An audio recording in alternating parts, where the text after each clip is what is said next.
வருகின்ற 2026 சட்டமன்ற தேர்தலிலே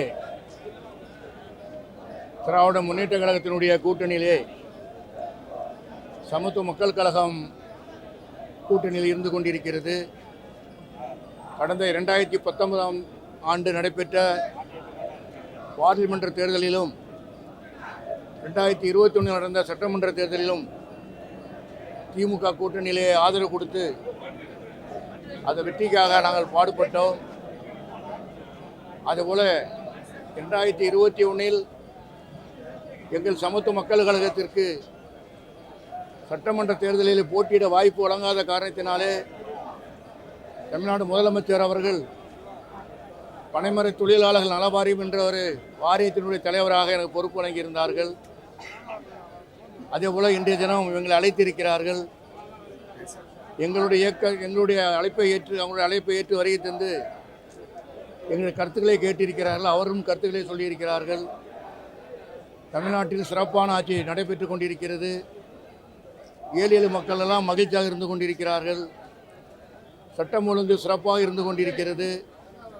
கூட்டணி கட்சிகளை அரவணைப்பிலே தமிழ்நாடு முதலமைச்சரை விஞ்ச முடியாத அளவிற்கு அது பெரிய கட்சியாக இருந்தாலும் சின்ன கட்சியாக இருந்தாலும் அழைத்து பேசுகின்ற ஒரு பிள்ளை வாய்ப்பை இன்று தினம் கொடுத்திருக்கிறார்கள்.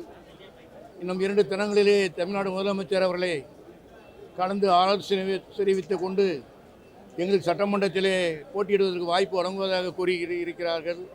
அதுக்கு தேர்தல் குழு இருக்கின்ற திராவிட முன்னேற்ற கழகத்தைச் சேர்ந்த பெரியவர்கள். நன்றி, வணக்கம். அதாவது சென்ற 2021ஆம் ஆண்டு தேர்தலில் எமது மக்கள் விடுதலை கட்சி சார்பாக நான் போட்டியிட்டேன். அது நிலக்கோட்டை சட்டமன்ற தொகுதியிலே போட்டியிட்டேன். மீண்டும் எங்களுக்கு வாய்ப்பு வழங்க வேண்டும் என்று கேட்டிருக்கிறேன். அது பரிசீலித்து அந்த தொகுதியா வேறு ஏதேனும் தொகுதியா என்பதை முடிவெடுத்து முதல்வரோடு மாண்புமிகு தமிழ்நாடு முதலமைச்சர் அவர்களோடு கலந்து பேசி உரிய முடிவெடுத்து அதை மறுகட்ட பேச்சுவார்த்தையிலே தெரிவிக்கப்படும் என்று சொல்லியிருக்கிறார்கள். ஐயா, 3 தொகுதி நாங்கள் விருப்பப்படுற தொகுதியில் நாங்கள் சொல்லியிருக்கிறோம். பட்டியல் கொடுத்துருக்குறோம். மாண்புமிகு தமிழக முதல்வர் அவர்கள் அந்த அவர் வாயால் அறிவிப்பார். அதுக்கு முன்னாடி நான் சொல்ல மாட்டேன். ஆனால் 3 தொகுதியில் கொடுத்துருக்கோம்ண்ணா. அண்ணா அதை நான் சொல்லியிருக்கேன். எப்படிங்கண்ணா? மொடக்குறிச்சி தொகுதி என்னோட சொந்த தொகுதிங்கண்ணா.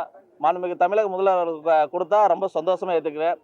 அதாவது தமிழ்நாட்டில் நல்லாட்சி வழங்கக்கூடிய மாண்புமிகு தமிழக முதல்வரோட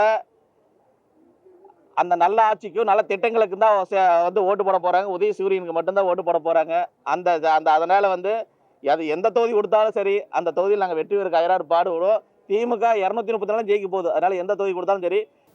கூட்டணி தொடர்பான பேச்சுவார்த்தைக்காக அழைத்திருந்தார்கள். அந்த அடிப்படையில் நாங்கள் வருகை தந்து கூட்டணி பேச்சுவார்த்தை குழுவோடு எங்கள் கட்சியினுடைய முக்கிய நிர்வாகிகள் பங்கேற்று எங்களுடைய கருத்துக்களை முன்வைத்திருக்கிறோம். நீங்கள் உங்களுடைய கருத்துக்களை எத்தனை தொகுதிகள் வேண்டும், நீங்கள் எதை எதிர்பார்க்கிறீர்கள் என்பது குறித்து கேள்விகள் கேட்கப்பட்டது. அந்த அடிப்படையில் எங்களுக்கு ஒரே ஒரு இடத்தை திராவிட முன்னேற்ற கழகம் ஒதுக்கித்தர வேண்டுமென நாங்கள் கேட்டிருக்கிறோம்.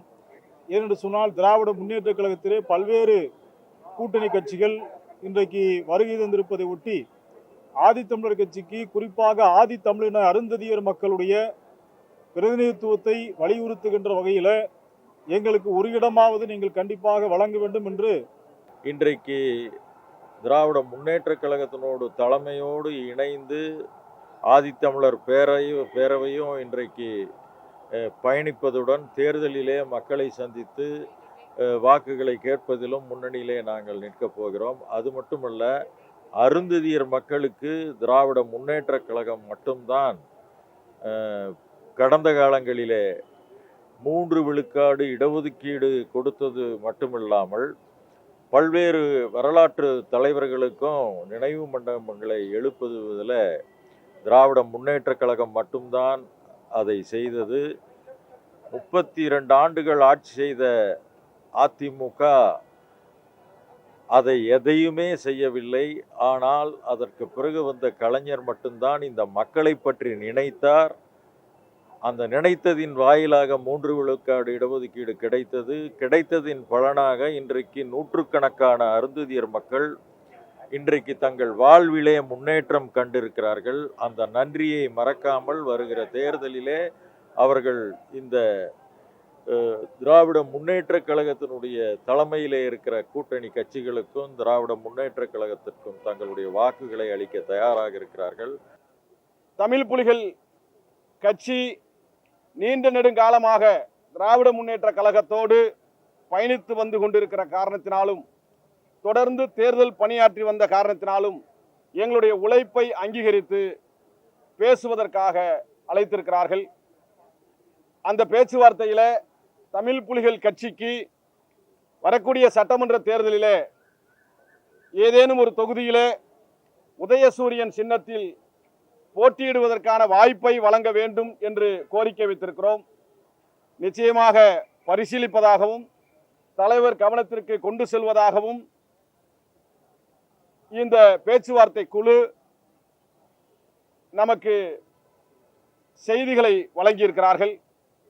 பேச்சுவார்த்தையில் மென்மையாக இயக்கத்தை பற்றியும் இந்த சமூகத்தை பற்றியும் ஒரு மென்மையான போக்கோடு ஒரு சிறந்த அணுகுமுறையை கையாண்டார்கள்.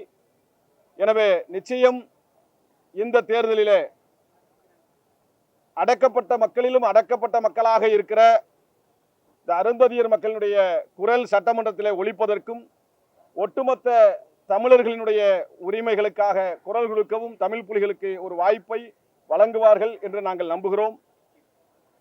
அழைத்தமைக்கு மீண்டும் ஒரு முறை தளபதி அவர்களுக்கும் திராவிட முன்னேற்ற கழகத்திற்கும் நெஞ்சார்ந்த நன்றியை செலுத்திக் கொள்கிறோம்.